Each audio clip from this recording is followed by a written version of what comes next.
Bonjour amis créatifs, j'espère que vous allez bien. On se retrouve aujourd'hui dans une nouvelle semaine de mon journal photo pour la semaine 17. Et donc là j'ai cette page-là avec 3 séparations. Et je vous disais la semaine dernière qu'il me restait énormément de pages du coup pleines. Donc il faut que je me force un petit peu plus à utiliser les pleines, ce qui est de toute façon une fausse... voilà, j'aime bien faire ça puisqu'au contraire il y a plus de liberté. Mais c'est vrai que j'ai pas toujours le réflexe. J'ai fait pas mal de découpes hors caméra pour que la vidéo ne dure pas 3 plombes.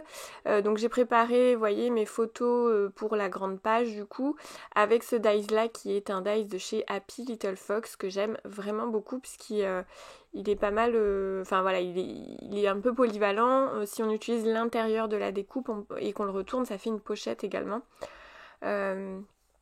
Il y a également une sorte de petit onglet, mais là je ne l'ai pas utilisé. J'ai également donc plein de petites découpes. Vous voyez, il y a le best-of, des feuillages, des petits tags, etc. Ça c'est du multimarque, hein. Il y a les ateliers de Karine et Craftelier. Pour le papier, j'ai utilisé Cozy Cottage de chez Happy Little Fox également. C'est voilà, une collection que j'aime beaucoup beaucoup et bon, j'ai pas grand chose à part les papiers pour l'instant, mais j'espère plus tard acquérir plus de choses. Qu'est-ce que je peux vous dire d'autre? Voilà, du coup je vais commencer un petit peu à découper et assembler des choses. Le papier, c'est la première fois que je fais ça, donc le papier où il y a mon texte, j'hésitais à le découper pour que justement le mettre sur un fond décoré. Il me semble qu'une fois je l'avais fait mais très finement, c'est-à-dire que j'avais vraiment découpé, je sais plus, genre 3 à 5 mm tout autour et du coup on voyait un cadre. Là j'aimerais vraiment que le papier soit plus présent puisque c'est quand même un papier qui est très joli et qui je trouve ne devrait pas être trop caché. Donc je vais vraiment couper beaucoup de blanc autour de mon texte pour pouvoir mettre en valeur le papier. Ce qui du coup demandera un petit peu moins de... comment dire, j'aurais pas besoin de le décorer avec beaucoup de dies, etc. Puisque de toute façon le papier est déjà très joli en soi. Alors je vais aller chercher là ma... comment on appelle ça, ma perforatrice de coin, voilà. Alors j'en ai qu'une seule et j'aimerais bien peut-être investir dans celle de chez Craftelier pour avoir plusieurs tailles de coin. Mais bon, pour l'instant celle-là ça me bat aussi et du coup voilà, je l'utilise sur mon texte pour que ce soit un petit peu plus joli, je sais pas, voilà, j'avais envie de le faire. Je l'aurais pas forcément toujours, enfin, c'est pas, je dirais pas qu'il faut absolument le faire, mais j'ai eu envie de le faire donc je l'ai fait. Je mets ça de côté et voilà, je commence tout doucement un petit peu à essayer de visualiser ma double page. Là j'ai mis, alors hors caméra pour pas que ce soit trop long, mais j'ai mis du double face sur les photos. Sur mon texte, je prends un embout mousse et je prends Bundle Sage. Sage, je crois, Bundle Sage. En distress oxyde voilà, pour que ce soit un petit peu plus en accord avec la déco. Alors on va dire que du coup on est dans les tons de vert et marron. J'ai pris que 2 distress oxyde pour cette semaine-là. Et puis j'avoue que j'ai voulu utiliser pas mal de choses décorées. Enfin les papiers décoratifs sont tellement jolis que j'avais envie que ça soit assez présent sur ma semaine. Et là je vais préparer du coup la carte semaine numéro 17, voilà.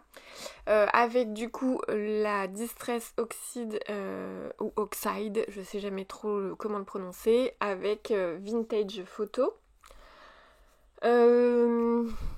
Qu'est-ce que je peux vous dire? Ah oui, du coup c'est le seul tampon que j'ai fait cette semaine-là. Je me suis étonnée moi-même. Après j'ai quand même fait un peu d'ancrage hein, puisque je viens de le faire sur le texte, mais et puis je l'ai peut-être fait, j'arrive pas à me souvenir si je l'ai fait un petit peu sur certains dies. Mais en tout cas, j'ai pas fait de décoration ou ni d'embellissement avec des tampons. Voilà, cette semaine j'avoue que j'ai pas trop tamponné. J'avais vraiment envie d'utiliser mes dies. parce que je trouve que je le fais pas assez souvent, alors que j'adore ça. Et du coup, voilà, je me suis fait plaisir. Du coup, je fais 2 tamponnages, voilà, pour que ce soit un petit peu plus intense au niveau de l'ancrage, comme d'habitude.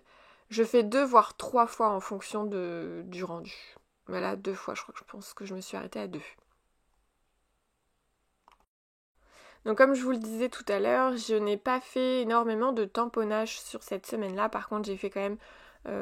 j'ai fait de l'ancrage, donc j'ai ancré ma carte en haut et en bas comme j'ai l'habitude de le faire. Par contre, je ne suis pas venue décorer avec des tampons comme je le fais habituellement. Voilà. Ça change un petit peu. Même si j'adore faire ça et que voilà, je vais le refaire probablement très très rapidement. Euh, mais, euh, mais voilà, ça change un petit peu. C'est histoire de changer un petit peu. Donc là, je m'attaque du coup à la grande page. Je savais que, voilà, que mes photos allaient prendre pas mal de place, mais c'était le but de toute façon.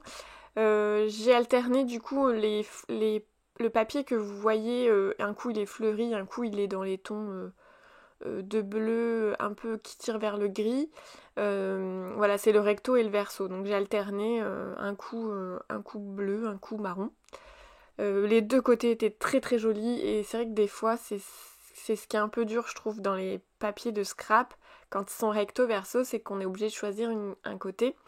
Alors c'est vrai que nous en France on le fait pas trop il me semble ça. Mais je sais qu'il y a des marques espagnoles ou américaines, je sais pas, qui vendent leurs papiers un coup et elles sont... Enfin, un bloc où c'est recto verso et un second bloc où c'est que recto. Et du coup on a plus de papier, forcément il est bien plus cher également. Mais je trouve ça pas mal d'avoir au final le choix en fonction de ce qu'on fait. Alors bien évidemment que c'est un budget aussi en plus forcément, mais voilà, je trouve que l'idée est intéressante parce qu'en fonction de ce qu'on fait, des fois on a besoin d'avoir le recto verso et des fois pas. Et du coup avoir le choix, c'est toujours intéressant. Mais bon, c'est comme ça. Après moi j'avoue que enfin, j'ai des coups de cœur pour des marques françaises, même s'il y a des marques, je crois qu'il y a une marque, bon il y a d'autres marques étrangères que j'aime bien aussi, hein. Je suis pas fermée non plus, mais c'est vrai que j'ai tellement des coups de cœur, voilà, comme là, celui de Happy Little Fox, que je trouve vraiment, vraiment magnifique et je serais capable de l'utiliser vraiment plusieurs fois. Ça me dérangerait pas de le scraper plusieurs fois.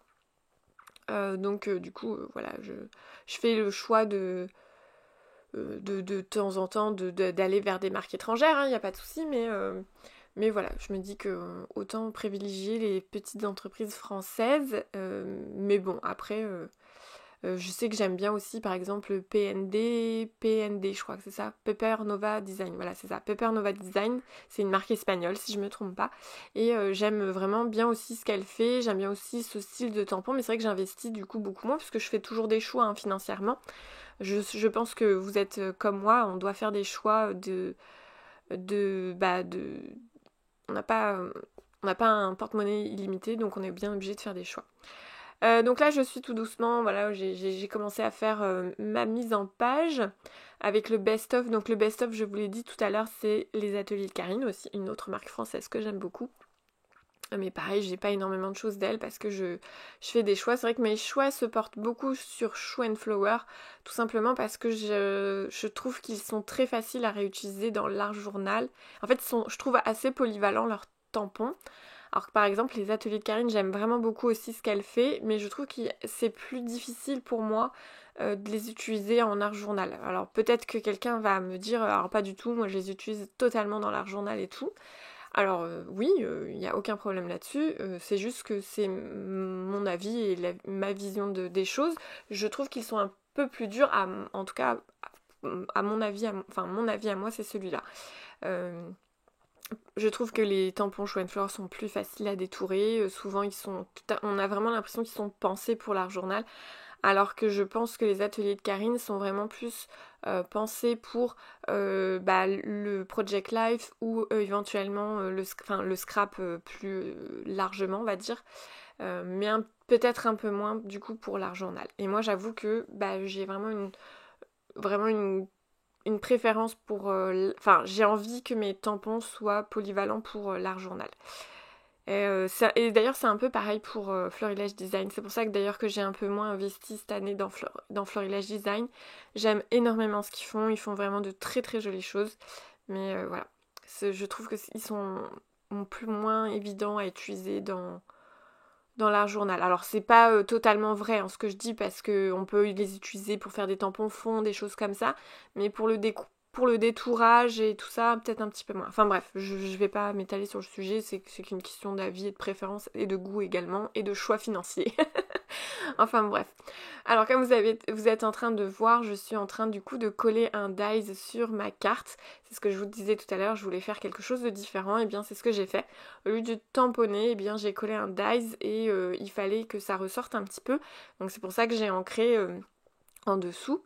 Sinon, j'aurais été obligée de choisir si j'avais pas ancré, j'aurais dû choisir un papier qui ressorte, tout simplement, j'aurais pas pris blanc. Mais en fait, j'aime bien comme ça, je trouve ça très joli, très fin, pas forcément... Enfin si, c'est un peu discret quand même. Mais je trouvais que c'était en accord avec le papier. Vous voyez, le papier où il y a déjà les motifs blancs dessus. Pour moi, ça me paraissait logique que je remette des feuillages blancs un petit peu partout pour que ce soit en accord avec le reste de la décoration, avec les papiers, etc. Avec l'ambiance, tout simplement. Voilà, donc je suis très très contente de cette semaine-là. J'adore vraiment cette collection de papiers. C'est vraiment très très inspirant. J'aime vraiment beaucoup. Voilà, j'espère qu'elle vous aurait plu et également inspiré. Et je vous dis à très bientôt dans une prochaine vidéo.